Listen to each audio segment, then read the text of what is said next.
Di Jumat juga hari Sabtu. Ini modelku Pak Ji ya. Kalau hari raya aku, kalau menurut pemerintah hari raya hari Sabtu. Ya. Kalau menurut Muhammadiyah hari Jumat. Nah, Itu hari raya aku.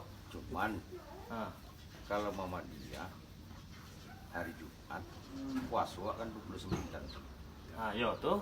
Kalau di pemerintahan awak hari Sabtu, hari raya pas puasa 30 hari. Ini modelku untuk batu kalau di hari Jumat awak raya 29 hari puasa. Kalau tiba dari Sabtu 30 hari ya puasa. Yo, Kita jangan memperhitungkan itu. Nang kawak petuang kini lah. Kalau puasa awak kurang cik, bisa awak bayar di lain waktu. Jo puasa sunat ke bayar, bisa pengganti puasa.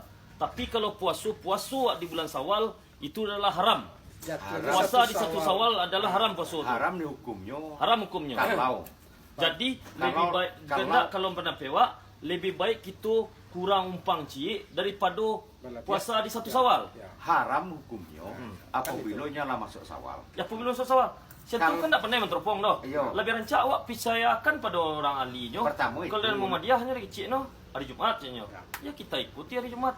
Batu awak orang pemerintahan, tapi awak nak kena muak mengikuti puasa yang tiba satu Syawal dah. tiba Biar satu awak Syawal kurang tu, cik, ya. biar awak kurang cik puasa Pak Ji.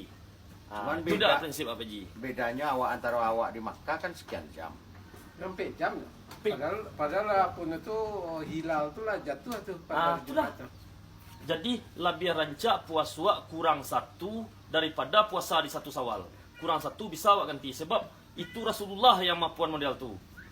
Diharamkan puasa di satu Syawal. Tu kata Rasulullah model tu, ndak kata manusia. Itu punya. Ini gua anak rancak. Ya. Kan, mana ngajak tikus itu. Hari Jumat kita hari raya. Ya Pak Ji. Ya. Hari Jumat kita lebaran lah.